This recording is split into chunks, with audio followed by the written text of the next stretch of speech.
আমি আজকে আপনাদের কিছু সত্য কথা বলবো, বুঝছেন? হয়তো কিছু কিছু মানুষ খারাপ উদ্দেশ্য নিতে পারেন, সমস্যা নাই, নিতে পারেন। এটা যার যার রুচি, রুচি বলে একটা কথা আছে, তো ওইটাই। একটা কথা বলি, যদি জীবনে কিছু করতে চান তাহলে অন্তত নিজের জন্য কিছু কইরেন। সব অন্যের জন্য কইরে এরপরে লাস্টে পস্তাইয়েন না, বুঝছেন? এই যে আমাকে দেখেন, আজকে আমার হাত খালি, মানে সব কিছুই খালি, এখন আমি শূন্য। তো যদি জীবনে কিছু করতে চান অন্তত নিজের জন্য কিছু সঞ্চয় রাখেন।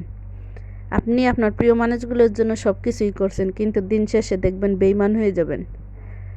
তারা সবসময় আপনাকে বেইমানই বলবে যে কি করছোস আমাদের জন্য।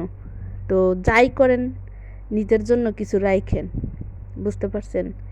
তো অনেকেই হয়তো ভাবতে পারেন যে আপনি মহিলা মানুষে এত বড় কথা বলেন কেন? ভাই, বড় কথা না, সত্য কথা বলতেছি। আলহামদুলিল্লাহ, আমি বাহিরে থাকি, আমি সততার সাথে থাকি, সৎ পথে থাকি। আমি মাস গেলে যাই কামাই করি না কেন, অন্তত 30,000 টাকা কামাই করতে পারি মাস গেলে। কিন্তু এইটা আমার গর্ব, অহংকার। আমি সততার সাথে থাইকা কাজ করতেছি। তো যেই যাই করেন নিজের জন্য করেন, বুঝছেন?